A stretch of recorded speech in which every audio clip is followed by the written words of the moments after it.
region may downgrade from alert level 3 to 2 if COVID-19 cases continue to decline. Undersecretary Rosario Vergere adds the number of infections in the metro is getting closer to the average figure of less than 500 a day before the surge in March. The health department notes it is monitoring 3 regions for a possible surge in cases.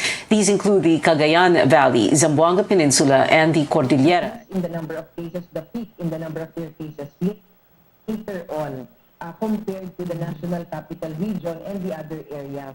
If you look at regions 2, 4, and 9, the peak in their cases was September 26. So we are still looking at this because that's why they are still having this increase in cases, full hospitals, because their peak was later on compared to the rest of the country.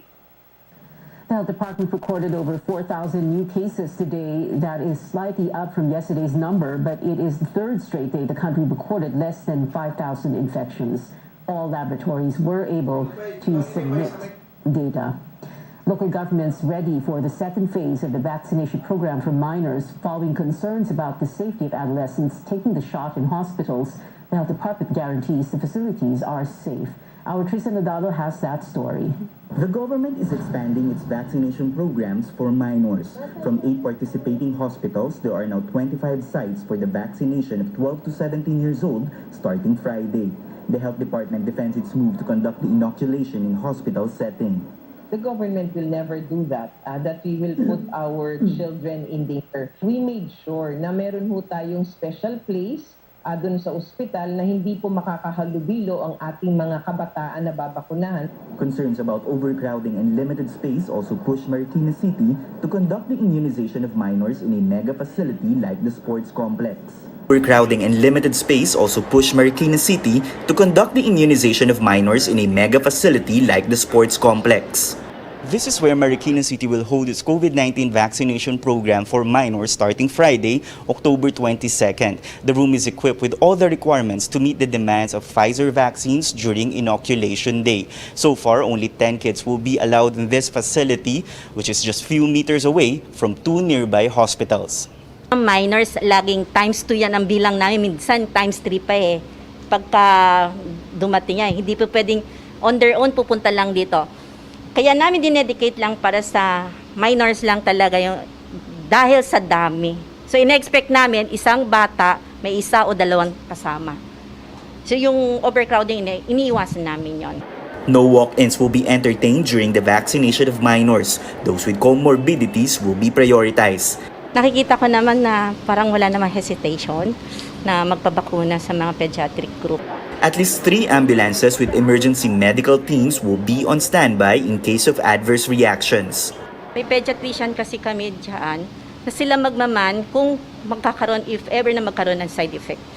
Kaya dito namin napili na gawin to since ang proximity namin sa hospital napakalapit. Navotas City also held a dry run for the vaccination of minors. The city will administer Pfizer and Moderna vaccines at the Navotas City Hospital. Pre-registration is required. In Mandaluyong City, a shopping facility will be used as vaccination center for minors according to Mayor Menchi Abalos. Quezon City will also roll out its immunization drive for minors at Quezon City General Hospital and at St. Luke's Medical Center. The government expects to inoculate over 144,000 youngsters in the second phase of the program. Tristan Udalo, CNN Philippines. The World Health Organization is keeping a close eye on 20 sublineages of the highly infectious Delta COVID-19 variant. Among these, the AY.4.2 first identified in the United Kingdom. Government data show the subtype accounted for 6% of the country's cases in the last week of September, and that the numbers are on an increasing trajectory. Some experts suggest the subtype could be slightly more transmissible than the original Delta variant, but this has yet to be confirmed. They're looking at how it's circulating and how much of it is circulating. They're looking at transmissibility. It's one to watch because we have to continuously keep an eye on how this virus is changing. And it's because we need to understand if our countermeasures, if everything that we are doing, our surveillance activities to detect, our therapeutics to save people's lives, the vaccines to protect people from developing severe disease and dying, continue to work. Health leaders urge the British government to implement tighter restrictions like mandatory face coverings in crowded and enclosed spaces. Experts say cases could surge to 100,000 per day from the current 40,000. But London says there are no plans for contingency measures yet. It adds that for now they will stay vigilant, closely look at data, and ramp up vaccinations. When we come back, how realistic is a 1.5 million daily vaccination target for the Philippines? We take a look at some of the plans for distributing doses with the Regional Health Director of the Cagayan Valley Region, Dr. Rio Magpantay. And officials at a recent budget hearing get an earful of allegations about hidden charges in electricity costs. Keep it here on CNN Philippines.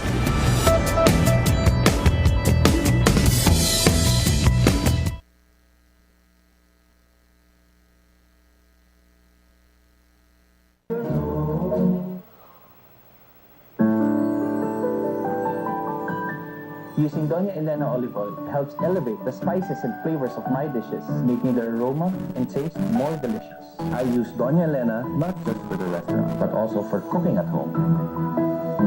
For good quality oil, use it more at home, because you are serving your family. Because you and your family deserve only the best. Make it olive oil, make it Doña Elena. From Flyers, breakfast bago mag-class? It's so easy. With Pure Foods chicken nuggets. From freezer, straight to toaster, to their tummies. Crispy, juicy, chicken tasty. Pure Foods chicken nuggets.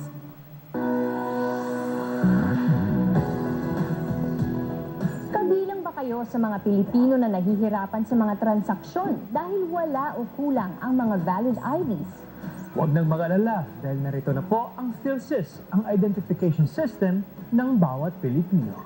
Mayroon lamang pong 3 steps para makapagrehistro at makakuha ng PhilID. Para sa Step 1 registration, pumunta lang sa register.philsys.gov.ph para makapag-register sa PhilSys online. Sa pamamagitan ng ID natin, ang bawat Pilipino ay meron ng valid proof of identity. At mas mapapadali na ang ating mga public and private transactions. Kaya ano pang hinihintay nyo? Hayaan na sila nanay, tatay at ang buong pamilya. At mag-register na. Ito ang PhilSys, ID natin to.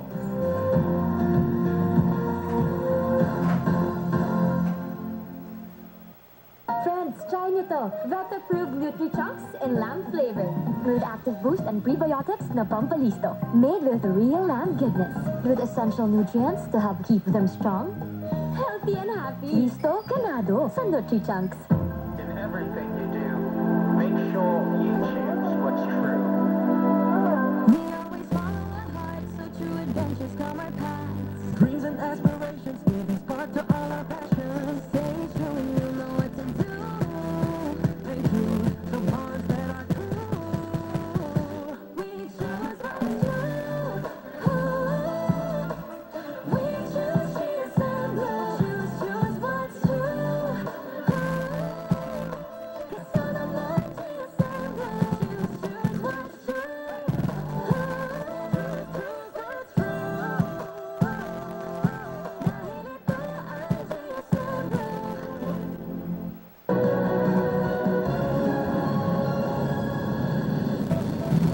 Welcome back to Newsnight, where we go above and beyond the headlines. I'm Pia Ontiveros. The government recalibrates its COVID-19.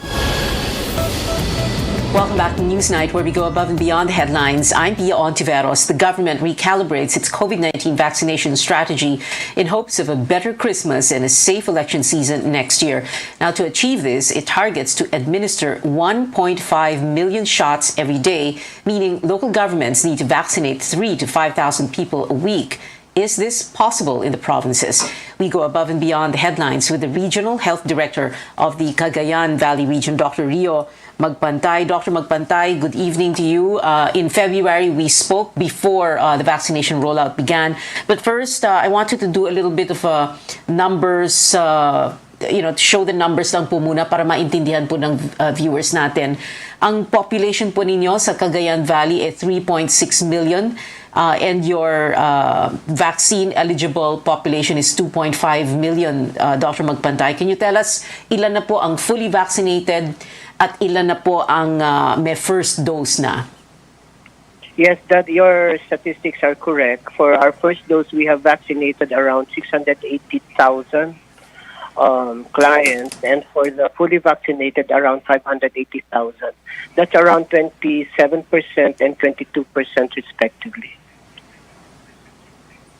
27%, doctor, of the 2.5 million? Yes, of first dose, and then around 22% for the fully vaccinated.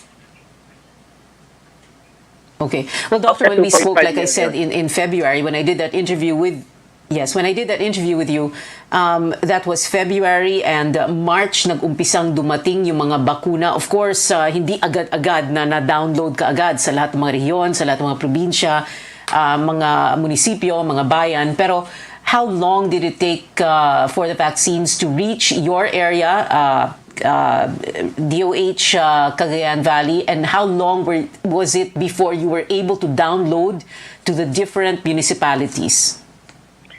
We didn't have problems with the downloading, but the problem was the number of vaccines being downloaded to the region. So it's only this time kasi we prioritize the areas with a lot of COVID-19 cases like the NCR and its neighboring regions. So yung mga regions naman far from the central, the vaccines actually were lesser compared, much lesser compared to the regions I have mentioned. But now, since we are prioritizing... Maybe that is yeah. Go ahead po. I'm sorry, doctor. Go ahead. Sige po. Kayo na po muna. Pasensya na po. Yes. Ganyan talaga ang Zoom. Yes, as I was saying, now that the we have been receiving a lot of vaccines, of course, from COVAX, and we've been purchasing more. We are now being allocated more vaccines. Kaya ngayon yung, kumbaga sa ang battle time para makapag-job kami ng mas marami. All right. And of course, that is what explains why the numbers are quite low. Like you said, 27-25% of the vaccine-eligible population. But now, doctor, na ang daming dumating in... I'm sorry, yeah, 27 and 22%. Now na ang dami ng dumating na mga bakuna, and dumarating na po ba sa region, sa Cagayan Valley? In other words, from Metro Manila, nakakarating na kaagad ba sa inyo? Yes, that's true. Kasi formerly, all the vaccines are being downloaded to the regional office. And we distribute the different vaccines to the provinces and even municipalities. Now, it has a different scheme. More vaccines are being downloaded directly to the provinces and even local government units. Okay, that's great. The national target now is 1.5 million doses a day, and that will mean that a certain number of that ang kailangan gawin ng Cagayan Valley. Kaya niyo po ba yon, Doctor? Our daily dose for vaccination or for jobs is 30,000 a day. So in a week's time, we could vaccinate around, if per team I just 100, for example, so 300,000, so that's possible. But we increased the target of our teams because we have 350 teams of around 200 to 300, so we could deliver that, even more than 20,000 per day than need be. Yeah.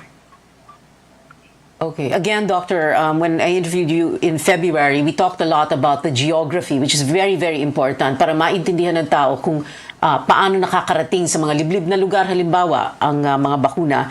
And that's why we're going to bring up the map now of the Cagayan Valley region, because Cagayan Valley is made up, number 1, of the island province of Batanes, number 2, of the mountainous provinces of Quirino and Nueva Vizcaya, and the valley provinces of Isabela and Cagayan. And when I say geographical challenges, I really mean, like we spoke about it in February, ang laki ng challenges nyo. And I remember you talked about how you said you would need to hire, for example, light planes to bring vaccines over the Sierra Madre mountain range, for example.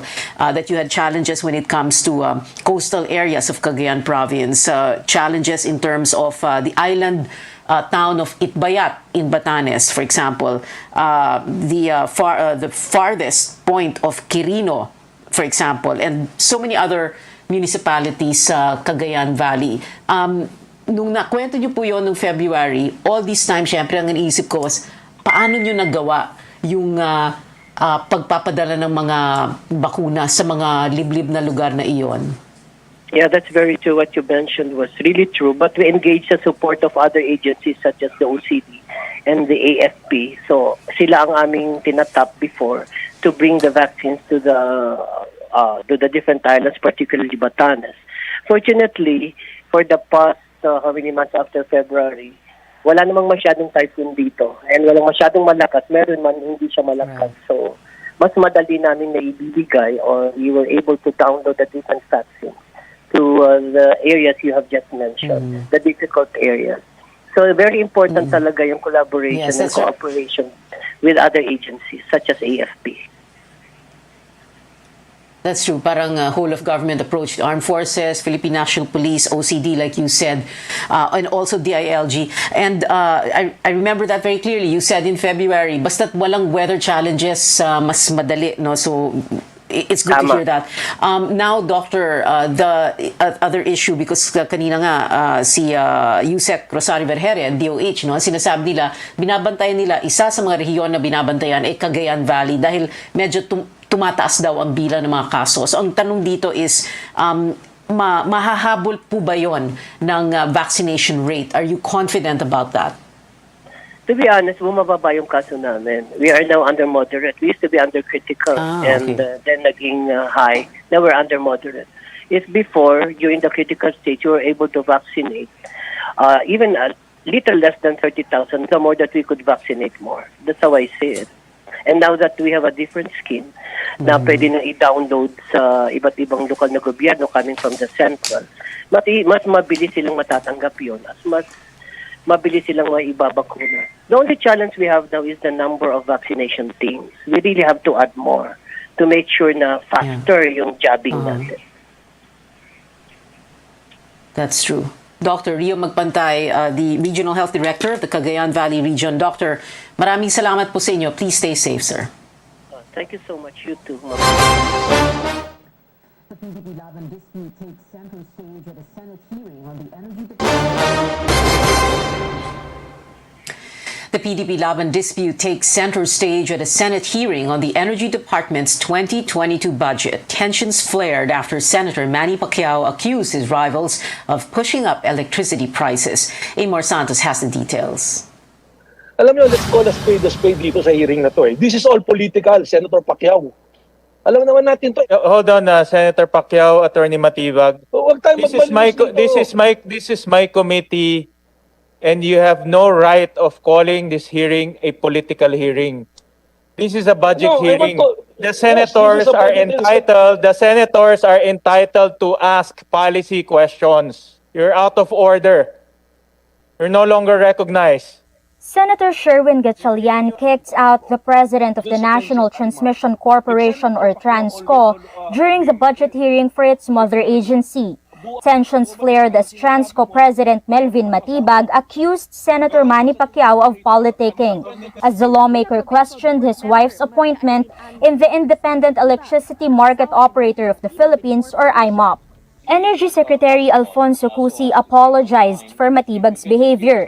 They lead a faction in the ruling PDP Laban party that's in a dispute with the group of Senators Manny Pacquiao and Coco Pimentel. During the hearing, Pacquiao said the continued operations of both IMOP and the Philippine Electricity Market Corporation, or PEMC, have been pushing up electricity costs. He claimed up to 40 million pesos in hidden charges are collected from consumers every month. Kung mayroong formally ang DOH, StarPay and DSWD ay mayroon naman PIMC and IMAP ang DOH. Isa po ang modus ng mga ito. Cusi explains everything was done in compliance with the Electric Power Industry Reform Act of 2001, or EPIRA. Only that PEMC has been assisting IMOP during this period of transition. Tumaas po ba ang cost na charge ng IMAP and PEMC sa mga tao? From 2016, kita po ninyo ang gastos po hindi umaabot ng 700. Kahit na po nung na-form na yung IMAP in 2018, yan po talaga pinangalagaan po natin ang interest ng consumers po. Lawmakers, however, pointed out that 3 years is too long a period for transition. The Energy Regulatory Commission cited a 2012 opinion of the Justice Department saying that there should only be one independent market operator. According to ERC Chairperson Agnes de Venadera, the Commission previously ordered PEMC to refund millions of pesos in over-collection, an issue that has been elevated to the Court of Appeals. Amor Santos, CNN Philippines. In a statement, Matibag apologized for his temper, saying he considered the hearing unfair. Matibag said Pacquiao presented private firms not associated with Transco and that the center used the hearing to retaliate after he was ousted from PDP Laban by the faction of Cusi. A lawmaker renews calls to reform the party list system. He says the 2022 race has become a star-studded affair for groups which are supposed to represent the poor and the voiceless. Melissa Lopez has more. The party list race is equally action-packed in 2022, with 270 groups wanting at least one seat in the 19th Congress. They vow to give a voice to the poor and underrepresented. And some think celebrities and businessmen can do the job. There's superstar Nora Honor with her newly formed party list for artists, a former senator and hotelier who wants to stand for midwives, and the founder of a multi-level marketing firm who aims to empower the poor. Ang grupo po namin nakatutok po sa mga mahihirap, lalong-lalo na po dun sa mga mahihirap sa mga urban areas, with more attention po sa mga elderly at mga unprivileged youth. Carla Estrada, mother of actor Daniel Padilla, thinks she can represent Eastern Visayas residents as a nominee of Tingog party list. There's also dancer turned government official Mocha Uson with volleyball player and NTF LCAC ambassador Michelle Gumabaw hoping to represent single moms. Hindi po ako buntis. Ang Mocha Mothers for Change party list ang magiging takbuhan ng mga ina na iniwan at inabuso. Why is this allowed? A 2013 Supreme Court ruling paved the way for any natural-born Filipino of the right age and able to read and write to represent a national or regional organization or specific interest groups. The same decision also opened the party list system to any sector, not just the marginalized, which the Constitution defines as the urban poor, laborers, elderly, women, and youth, among others. A lawmaker wants to correct this through a bill. Hindi pwede mga milyonaryo ang maging kandidato representing the labor sector, representing drivers, representing indigenous cultural communities na hindi naman miyembro ng mga sektor na yan. Some party lists say they want to push for laws benefiting health workers, medical marijuana users, PUV drivers, call center agents, and even the government's anti-communist unit. It's about time we overhaul the party list system. So I think a reform is very, very important so that we can make sure that yung marginalized are really marginalized so that they can have a real voice. The Commission on Elections will have to go through each party list group and their nominees. The final list will be out in December. Melissa Lopez, CNN Philippines. Straight ahead, more Filipinos make the country proud as they prove themselves in the Southeast Asian music scene. Details after the break.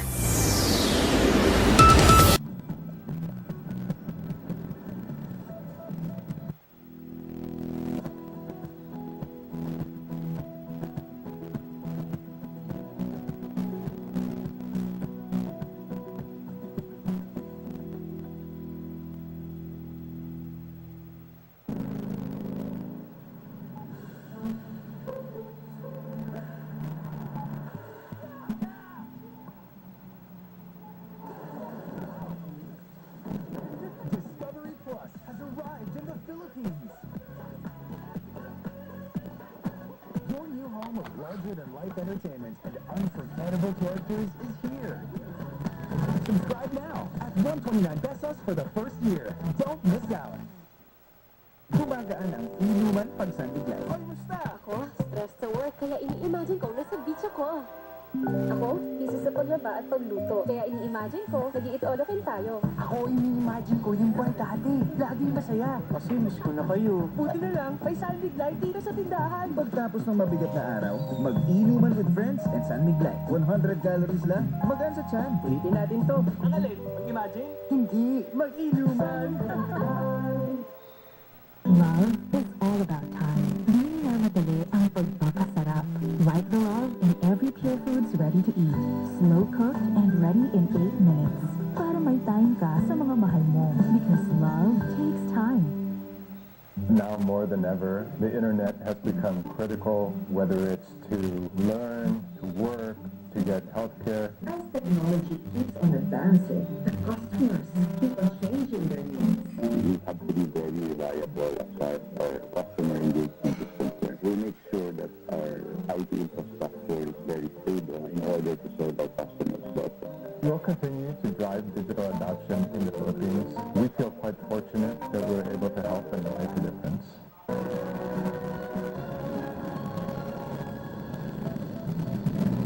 Welcome back. Pope Francis has appointed Luis Cardinal Tagle to lead Venerable Pauline Marie Haricot's beatification in Lyon, France next year.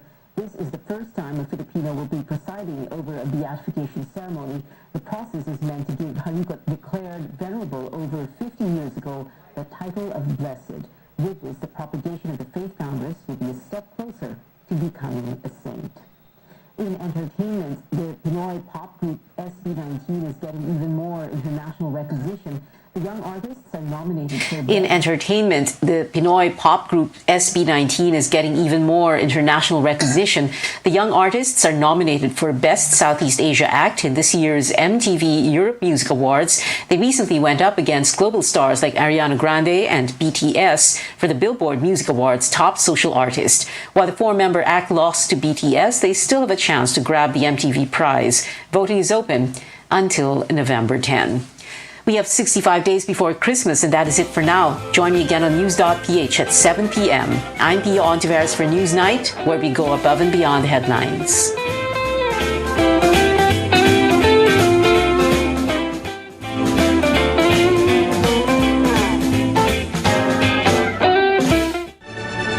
RPN Radio Philippines Network.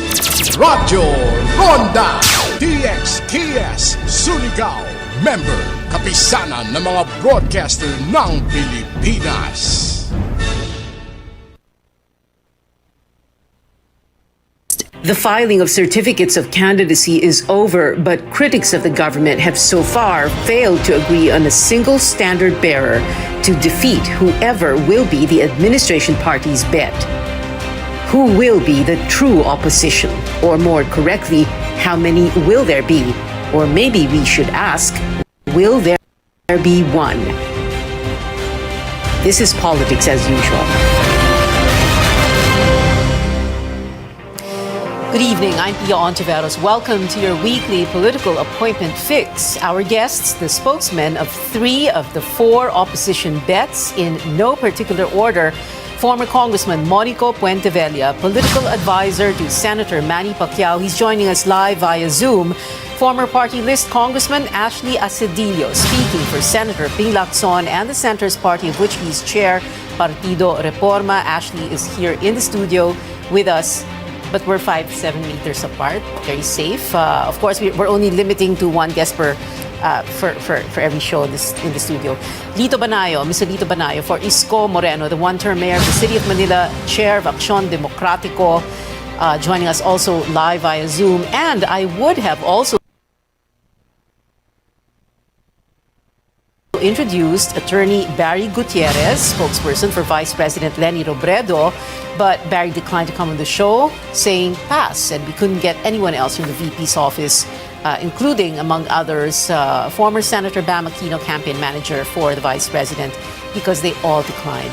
And all 3 of my guests, Lito Banayo, Monico Puentevella, and Ashley Asedillo, will try to tell us what's going to happen between now and November 15, D-Day, the last day that substitution can happen. But before we go to that discussion, just to illustrate what's going on, to do like parang a virtual tabletop exercise. We have here on the board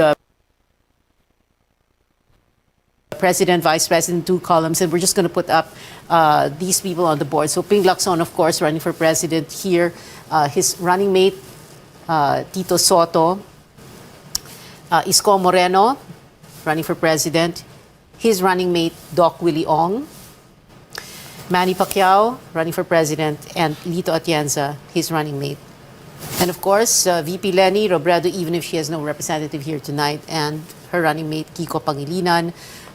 Here on the board also, just in case, no, because there is that possibility, Sara Duterte could be running for VP or president. We don't know yet, but she has said that she's going to run for mayor of Davao for a 3rd term. Let's see what happens. Her father, Digong Rodrigo Duterte, still here on the board.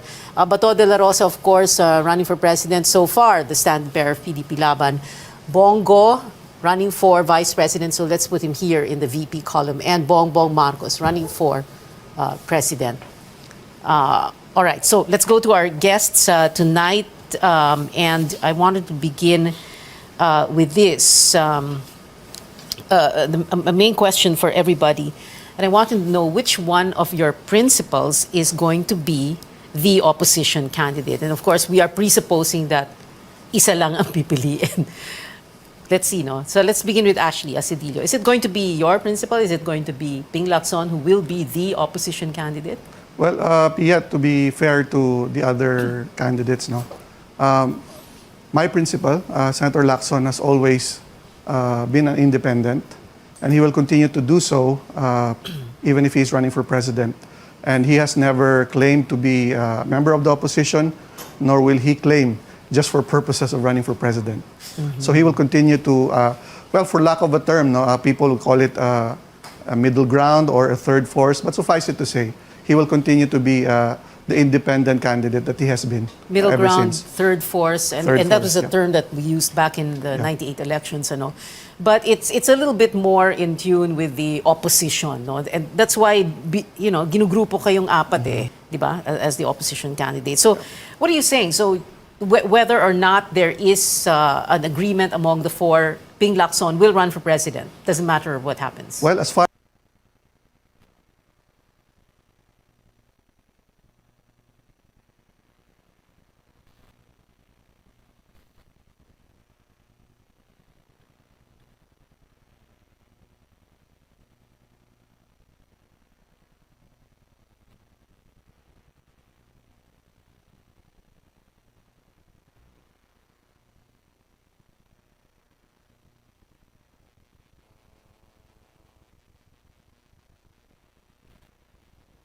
as Senator Lacson and Senator Soto are concerned, this unification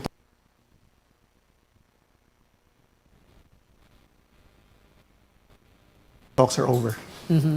He wrote fini to that discussion already after the second failed meeting with the camp of the Vice President. Ito yung second failed meeting, yung meron daw siyang may hand gesture daw si Frank Drilon. Ganun ba yun? That's correct. correct. That's the one. Although I cannot comment on that meeting because I wasn't there, so I'm not privy really to what happened. But I'm sticking by the statement of Senator Lacson on what really happened and what he thought was, were these ongoing discussions all about. All right.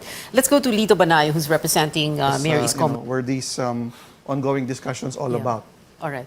Let's go to Lito Banayo, who's representing Mayor Isko Moreno or Yorme. Sir Lito, is Yorme, is Isko Moreno going to be the opposition candidate? Or, like Ashley was saying, whatever happens, Isko is going to run for president? Well, unang-una, Pia, ang problema na sa ating political system. Wala talagang defined political parties, whether administration or opposition. That is the flaw in the 1987 Constitution. No? Kanya, over the years, we've had so many candidates running for president. There was a time, 8 yata, 7, ngayon parang 6, I don't know. No? Kasi nga, hindi defined, hindi pareho ng sa ibang bansa na merong Republican, Democrat, so kung sino yung party in power, opposition yung kabila. So at the end of the day, what we have are candidates who represent themselves as political personalities and their advocacies, which may neither be opposition or administration. Mapwera na lang siyempre yung administration itself na dapat nilang depensahan yung patakaran o yung policies ng present administration. But everybody else has have their own advocacies, have their own platforms, and have their own political personalities heading the pack, whether as president or vice president. Yeah. So that inherent flaw that unfortunately or fortunately for many different political personalities, we never have ever corrected, Sir Lito. How is that going to play into the decision of Isko Moreno? In other words, no matter what happens dito sa unity talks na to, whether tapos na siya or ongoing or may pag-asa pa dahil may November 15 pa tayo, tatakbo pa rin siya talagang para sa pagka-presidente, no matter what happens. Yes, no matter what happens, Isko Moreno will run for president and so will Doc Willie Ong as his vice president. All right, let's go first to Monico Puentevella. Sir, your principal, Manny Pacquiao, is he going to be the opposition candidate, or as Ashley Asadillo here and Lito Banayo also on Zoom said, tuloy pa rin ang kandidatura ni Manny Pacquiao no matter what happens in talks, whether or not they're failed or are still going on? Thank you very much, Pia, at mayong gabi sa tanan. Good evening, ladies and gentlemen. The senator has always been bent on running, and he has even said that anything can happen until November 15, but he has always maintained that he will run for president. Even before, for the last 2 years, he has been preparing for this. However, like a good gentleman, we have been talking also with the other candidates because Senator Pacquiao has always wanted to have a unifying opposition, a united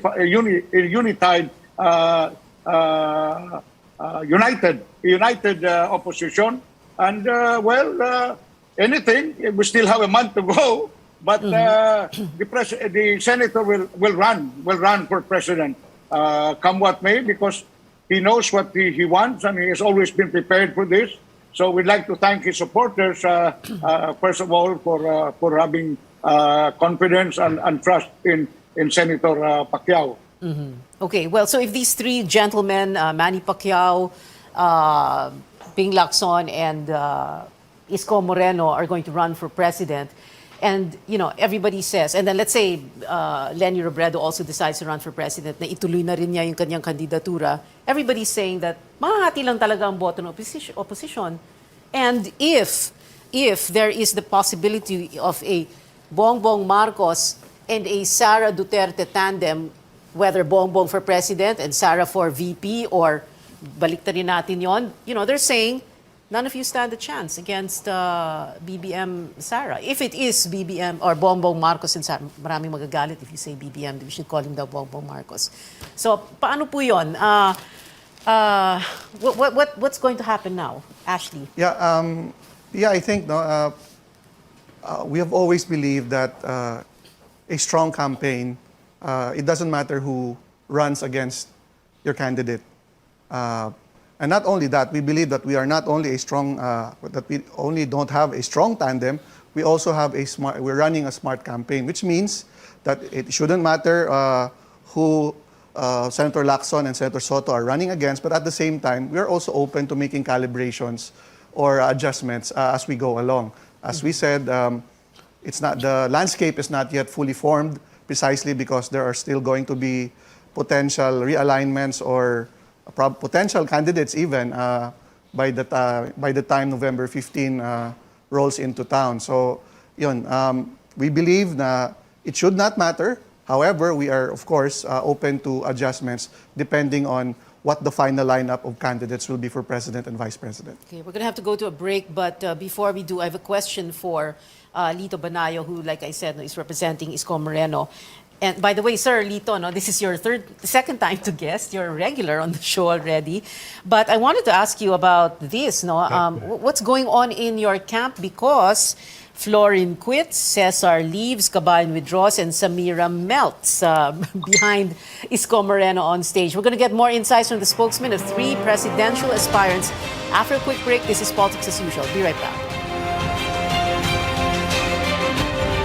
Ang Riverside Parts Master Incorporated na sa ilang bagong location sa Dalan, Burgos, ning atong syudad. Mahimo niyong tawagan sa telephone number 231-7478 or 826-3663. Mga produkto nga inyong mapalit, genuine, Makita Power Tools sama sa planer, drill, grinder, Triton Paints, construction supplies, angle bars, flat bars, GI pipes, automotive spare parts, Firefly electrical devices sama sa switches, bulbs ug outlets. Adto ang Riverside Parts Master Incorporated sa ilang bagong pwesto sa Dalan, Burgos ning syudad. Makahangyo ka o makabarato pagyod diha sa Riverside Parts Master Incorporated. RPN Radio Philippines Network, Radyo Ronda DXKS Surigao, member kapisanan ng mga broadcaster ng Pilipinas.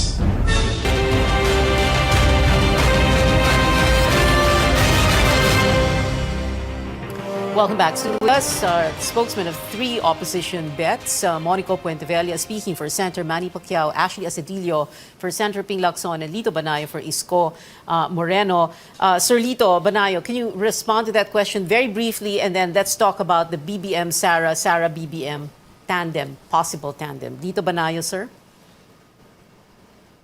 Well, si Cesar Chavez was the chief of staff of the mayor of the city of Manila. No, pagkatapos, he was offered a very good job as, I think, vice president of Manila Broadcasting Corporation. No, so, syempre, hindi naman para harangan mo yung career growth ng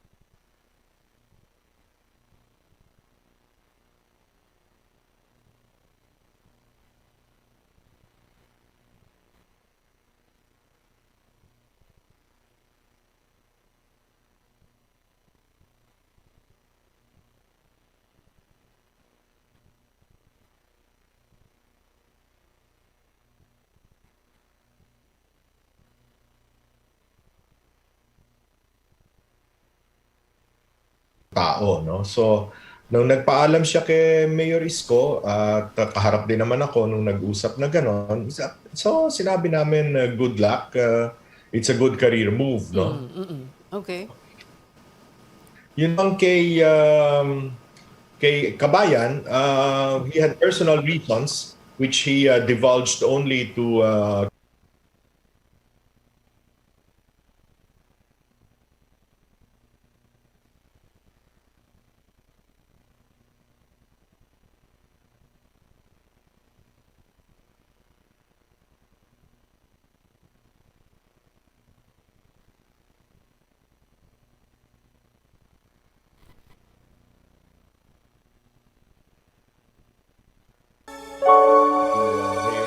so I'm not privy to what personal reasons those are, but we respect his withdrawal from the senatorial race, but not his withdrawal as membership of Action Democratico. Okay. All right. Well, of course, in spite of the fact that you give all those explanations, alam niyo naman po talaga dito sa Pilipinas, ang politika, ang daming intrigero at intrigera. So, hindi namamatay ang intriga. But anyway, briefly also, Sir Lito, no, what's going to happen if we do have a BBM Sara or Sara BBM candidacy? You know, everybody's saying, you know, you're all, wala na, tapos na kayo lahat. Well, para sa amin, bahala na sila, no? Kung gusto nila magsama, gusto nilang kumandidato si BBM o gusto kumandidato ni Sara Duterte, no? That's their privilege and that's their right, no?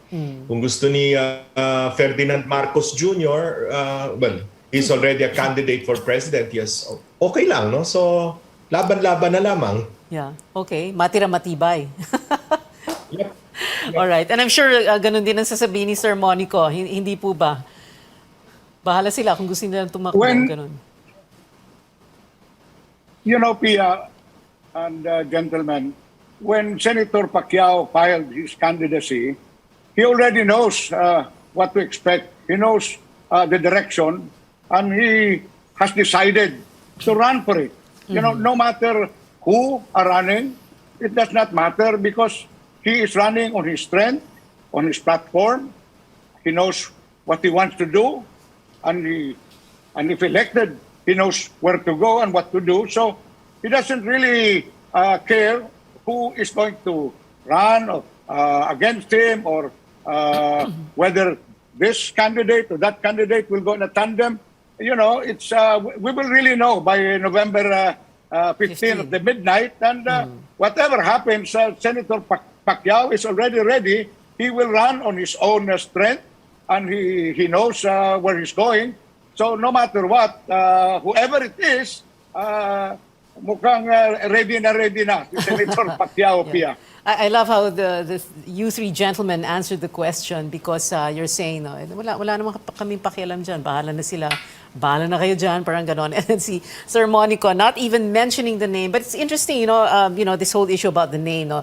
BBM, Bongbong Marcos, Ferdinand Marcos Jr., after all, he is his father's namesake and junior. Anyway, you know, a lot of people are saying, you know, one glaring, I don't know, proof or, proof perhaps that you really should be together. Pero siguro hanggang ngayon, hindi pa talaga tinadhana. Yung mga senatorial candidates ninyo, para bang you're choosing from the same pool? Para bang pinag-aagawan nyo? Or, of course, a nice way of putting it is guest candidate, ano? So can you address that issue na magkakapareho lang naman yung mga kandidato nyo sa Senado, eh. Ano yun? Di ba, Ashley?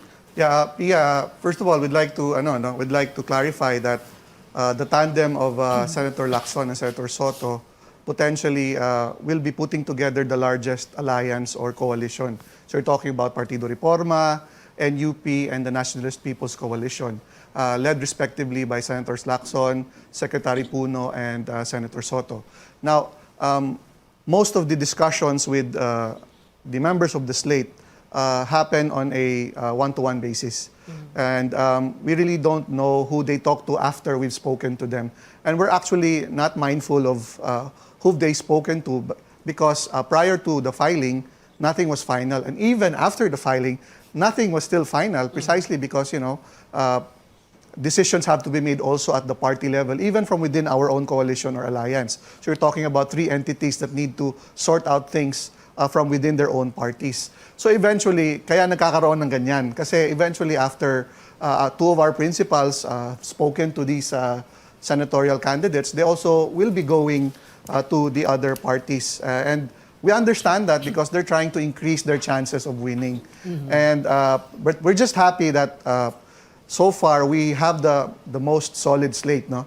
And in fact, we have a slate of 14 senatorial candidates. So solid, it went over 12. Yeah, Sir you could say that. Sir Lito Banayo? Iba ang aming pananaw dyan, ano, Pia, no? With all due respect to the other candidates, no? Kami kasi, kanino ka entablado titindig? You're neither here nor there, no? Okay.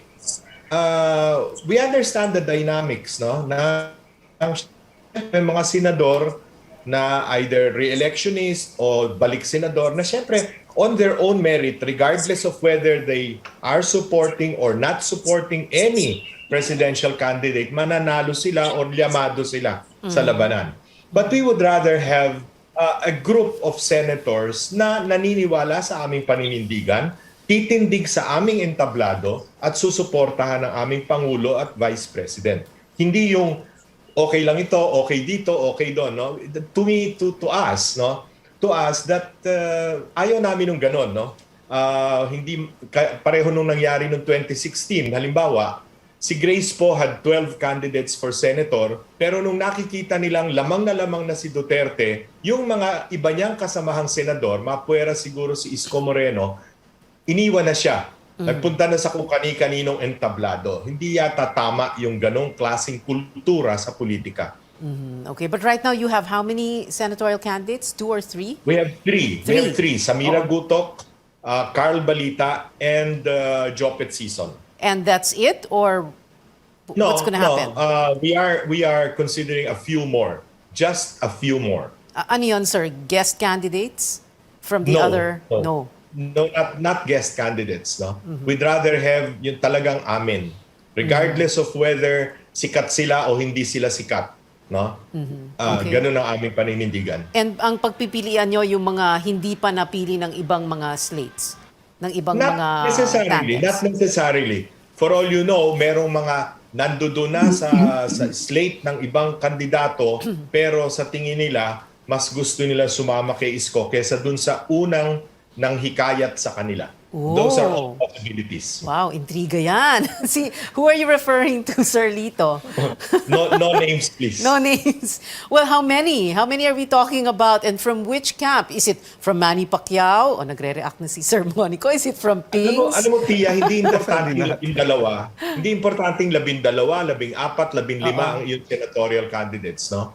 Kasi ang boto ng tao sa senador, hiwalay sa boto niya sa presidente at vice-presidente. In the same way, na yung bumoboto sa isang governor o city mayor, kursunada niya yon, miski na dynast yung mayor na yon, pero pagdating sa presidente, vice-presidente, may sarili siyang kursunadang binoboto. I've learned that through several presidential campaigns.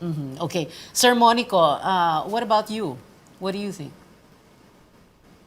With all due respect to our other friends tonight on your show, Pia, you know, our group of Senator Pacquiao with Vito Atienza as Vice President, you can call our group may pinagsamahan.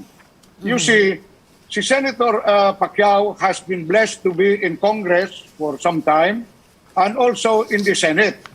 So yung mga kaibigan niya, close to him, that he has befriended all through these years, ang sinama namin. And, you know, I have to also say that if you talk about diversity or diverse company, kami ang bigla na binigay namin ang lineup even with Nery Colmenares. While the other groups are still deciding and arguing and debating, kami kinuha namin kagad ang isang labor leader at of course ang ating kagalang-galang na Congressman Nery Colmenares na pinag-arguhan doon sa ibang partido. You see, manotice mo maski pag-filing, ang unang nag-file kagad is Senator Pacquiao. And that is designed to some people, some analysts, of being decisive, which is, ay ka ba? Or, you know, ganon. So, to go to a break anymore. The discussion was so interesting. So the final question, and you're going to have to put everything in here. Laban talaga. Will sorry, not that one. No. Will you ever get together, or you just want to keep the entire country in suspended animation until November 15? And what is your fearless forecast for November 15? Let's begin first with Sir Monico Puentevella. Sir. I would like to put the televiewers, our good audience, yes, another 14.5 million voters, a total of about 29 million or 30. Pacquiao is the only genuine Bisaya from Cebu and from Jensan. So you can already analyze why Pacquiao is hell-bent on running. Sa Luzon, you have about 30 million voters, pag-awayan yan ng 5 o 6. If Sara runs, that will be 6 who will fight it over in Luzon. Kung 5 lang, sila. So, you have to analyze that. That's why Pacquiao is really determined to run because he has already studied. And you have to understand, with all due respect to the watchers, 5 million voters are A and B, Section A and B of our population. CDE is 60 million people. That is where we are prioritizing. Right. Aside from, everywhere we're going to ask for vote. But yan ang facts of the case. Okay, nag-overtime na tayo sa laban. Sir Lito Banayo, your brief final word, sir.